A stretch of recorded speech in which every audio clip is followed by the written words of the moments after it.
को एकानंद भाव में उल्लिखित नहीं किया गया है, पर वेदों में शक्ति एकानंद रूप में वर्णित है, उल्लिखित है। वराह मिहिर के बृहत संहिता में एकानंसा को कृष्ण एवं बलराम के बीच अवस्थित बताया है।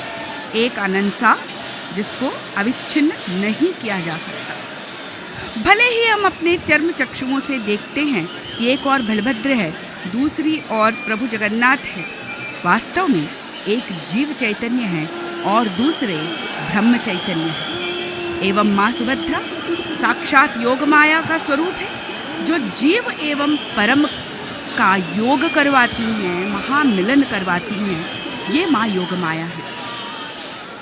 काम्पिल्यवासिनी माँ योग माया हरिद्र वर्ण से अलंकृत हैं और हरिद्र वर्ण सर्वथा आनंद, संतोष, समृद्धि का प्रतीक है।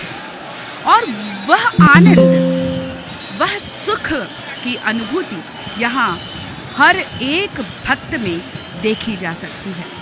कि ये बारिश जो हो रही है, ये रोक नहीं पा रहा भक्तों के में जो भक्ति भाव है, उसे किंचित भी रोक नहीं पा रहा।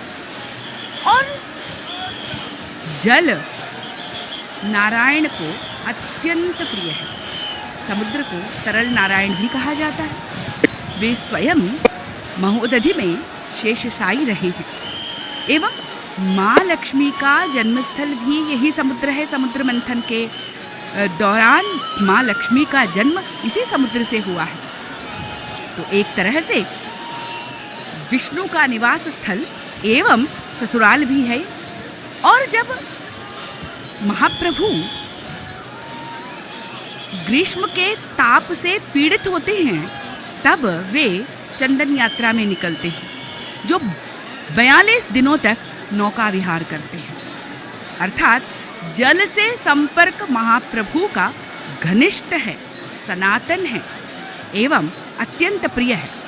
यही वजह है कि स्नान पूर्णिमा, रथ यात्रा, बाहुड़ा यात्रा जैसे प्रमुख दिनों पर या तिथियों पर वर्षा किंचित मात्रा में होती ही है, अवश्य है। क्यों? क्योंकि महाप्रभु को अत्यंत प्रिय है। और वो उल्लास और उत्साह जो महाप्रभु में जागृत होता है जल को देख, वो इन भक्तों में भी है। इन नर्तकियों को देखिए, इन्होंने राज्य स्तर पर, राष्ट्र स्तर पर, यहाँ तक कि अंतर्राष्ट्रीय स्तरों पर बड़े बड़े मंचों पर, बहुत ही श्रृंखलित और बड़े बड़े मंचों पर बड़ी बड़ी नृत्य प्रस्तुतियाँ दी होंगी, जिनको भूरी भूरी प्रशंसा की गई होगी। लेकिन आज यहाँ बड़दांड के चंदन सदृश इन रेणुओं पर खड़े होकर जब वे नृत्य कर रही हैं, इस वर्षा में भीगती हुई नृत्य कर रही हैं, जहाँ आसपास कौन है, उन्हें कितनी जगह मिल रही है, उनकी मुद्राएं, हाव भाव आदि के प्रदर्शन का कितना अवसर मिल रहा है। इन सभी को दरकिनार करते हुए, इन सभी को पीछे छोड़ते हुए सिर्फ और सिर्फ भक्ति से अपने आप को यहाँ पर समर्पित कर रही हैं। इसका अर्थ ये हुआ कि चाहे जितने बड़े मंच पर वे नृत्य क्यों न कर लें, लेकिन रथ यात्रा के दौरान, बाहुड़ा के दौरान महाप्रभु के रथ के समक्ष खड़े होकर नृत्य प्रदर्शन करना, अपने नृत्य भंगिमाओं के माध्यम से अपने भक्ति को समर्पित करना, उस परमेश्वर परब्रह्म को रिझाना, उनकी दृष्टि अपनी तरफ आकर्षित करना, इससे बड़ा सौभाग्य कोई नर्तक इस विश्व में प्राप्त नहीं कर सकता। हम बात कर रहे थे माँ सुभद्रा की। अब माँ सुभद्रा की आकृति की हम बात कर लें। वैसे तो आकृति या रूपगत आश्चर्य यहाँ पर महाप्रभु में और चतुर्धा मूर्ति में देखा ही जाता है। अगर हम विशेष करके माँ सुभद्रा के रूप की बात करें, उनके आकृति की बात करें, तो माँ स्वयं माया है। और माया अर्थात शून्य, इसीलिए रथ यात्रा के समय माँ शून्य पहंडी में आती है। जिस तरह से बलभद्र बड़े भैया एवं महाप्रभु जगन्नाथ जो हैं पदहुंडन करते हुए आते हैं, कदमों में कदम मिलाते हुए आते हैं, पाद नहीं है लेकिन चलते हुए आते हैं। यही तो वैचित्र्य है, यही तो आश्चर्य है महाप्रभु के रूप के सौंदर्य का। वही माँ सुभद्रा शून्य पहंडी पर आती है। वो चलते हुए नहीं आती बल्कि अपने भक्तों और सेवकों के कंधों पर, सिर पर विराजमान होकर आती हैं। कहते हैं ना, हम अपने घर की बेटियों को सर आंखों पर रखते हैं, वो यहाँ पर आपको प्रत्यक्ष देखने को मिलेगा। और हरिवंश पुराण की बात माने तो भगवान के निर्देश से निद्रा देवी ने देवकी के गर्भ में स्थान पाया और वहाँ से वो संभूत हुई। बिजली कन्या के रूप में कंस के निकट जाती हैं और जब कंस उन्हें मारने का प्रयास करते हैं तो वो तड़ित गति से ऊर्ध्वगामी होते हुए कंस की मृत्यु की घोषणा करती है और कहती है कि तुम जिसे मारने का प्रयास कर रहे हो वो कोई और नहीं बल्कि तुम्हारा शत्रु स्वयं हरि हैं, जो कि यहाँ से दूर पल रहे हैं। कंस की मृत्यु और श्री कृष्ण के बारे में बताते हुए ऊर्ध्वगामी हो जाती हैं योग माया, इसीलिए उन्हें ऊर्ध्व बाहु भी कहा जाता है, क्योंकि अपने दोनों भाइयों की तरह वे अपने भुजाओं को सामने की ओर पसार कर नहीं रखती। महाप्रभु और बलभद्र जी के दैव विग्रहों को देखिएगा, वो अपनी भुजाओं को सामने की ओर फैलाए हुए हैं।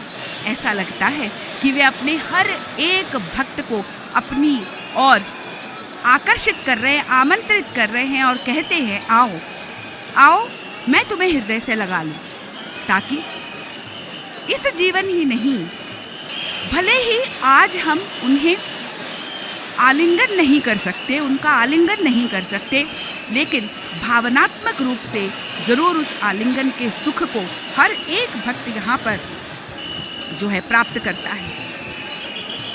स्कंद पुराण में इसके विषय में, माँ सुभद्रा के आकृति के विषय में, उनके रूप के विषय में मतभेद है।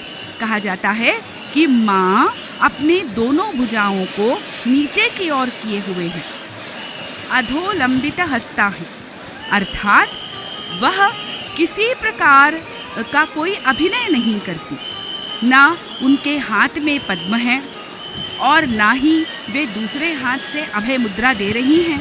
क्यों? क्योंकि इस प्रकार के किसी अभिनय की या किसी भी प्रकार की मुद्रा की आवश्यकता ही नहीं है। क्यों? क्योंकि माँ सुभद्रा अपने दोनों हस्तों को नीचे की ओर इंगित करते हुए कहती हैं कि ये वो पुरातन चरण हैं महाप्रभु के, ये वो पुरातन चरण हैं जिसके शरण में आकर हर एक मनुष्य एकीकार को प्राप्त हो जाता है, महाप्रभु के साथ मुक्ति को प्राप्त हो जाता है, उनमें तल्लीन हो जाता है, मिल जाता है। और यदि माँ सुभद्रा की बात करें जो हमारे समक्ष दिख रही है, उनकी आराधना की बात करें तो वो योग माया है, शक्ति स्वरूपिणी है।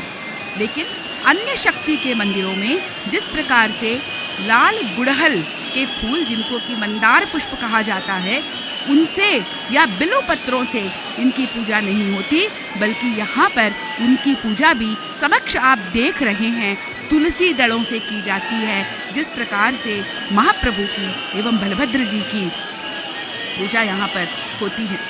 और स्नान पूर्णिमा के दौरान जब दोनों भाई गजानन वेश धारण करते हैं, तब माँ जो हैं कुमारिका वेश धारण करती हैं और ब्रह्म स्वरूपिणी माँ सुभद्रा भगिनी हैं उस परब्रह्म की, ऐसा हर एक पुराण जो है सूचित करता है।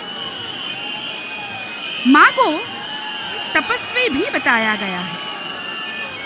सामान्य रूप से तपस्वी जो हैं अभय मुद्रा देते हैं। माँ तपस्वी तो हैं लेकिन अभय प्रदान नहीं करती। कारण इसकी आवश्यकता ही नहीं है। और यहाँ पर देखिए बड़दांड पर माँ सुभद्रा के रथ पर जो है सुदर्शन विराजमान हो चुके हैं, उनके साथ माँ सुभद्रा भी विराजमान है। साथ ही विराजमान है तालध्वज रथ पर बड़दाऊ।